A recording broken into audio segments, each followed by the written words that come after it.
Hey y'all, today from the Coop, I'm going to share a book with y'all that I shared with my son when he was little, and he's going to be 30 years old this year, and our book is in really still good shape.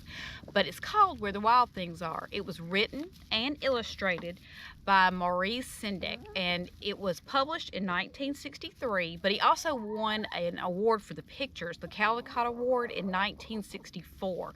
The pictures are absolutely beautiful. But it's about a little boy who has been sent to bed for being a little wild. And he's sent to bed by his exhausted mother.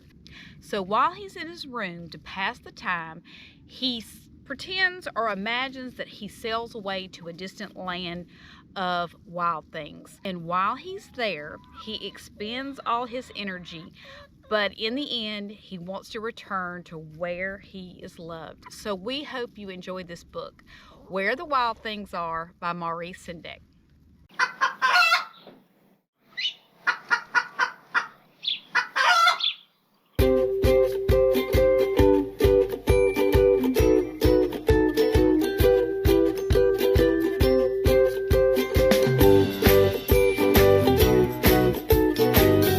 Where the Wild Things Are, story and pictures by Maurice Sendak.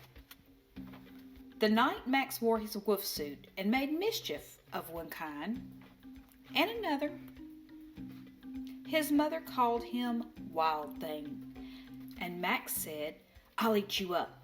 So he was sent to bed without eating anything. That very night in Max's room, a forest grew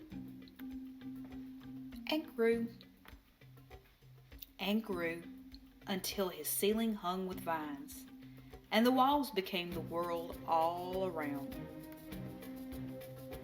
And an ocean tumbled by with a private boat for Max, and he sailed off through night and day, and in and out of weeks, and almost over a year, to where the wild things are. And when he came to the place where the wild things are, they roared their terrible roars, and gnashed their terrible teeth, and rolled their terrible eyes, and showed their terrible claws, till Max said, "Be still," and tamed them with the magic trick of staring into their yellow eyes without blinking once. And they were frightened, and called him the most wild thing of all, and made him king of all wild things.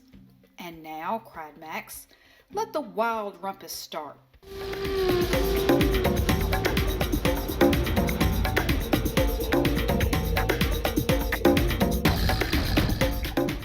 "Now stop," Max said, and sent the wild things off to bed without their supper. And Max, the king of all wild things, was lonely, and wanted to be where someone loved him best of all. Then all around, from far away across the world, he smelled good things to eat. So he gave up being king of where the wild things are. But the wild things cried, "Oh, please don't go. We'll eat you up. We love you so." And Max said, "No."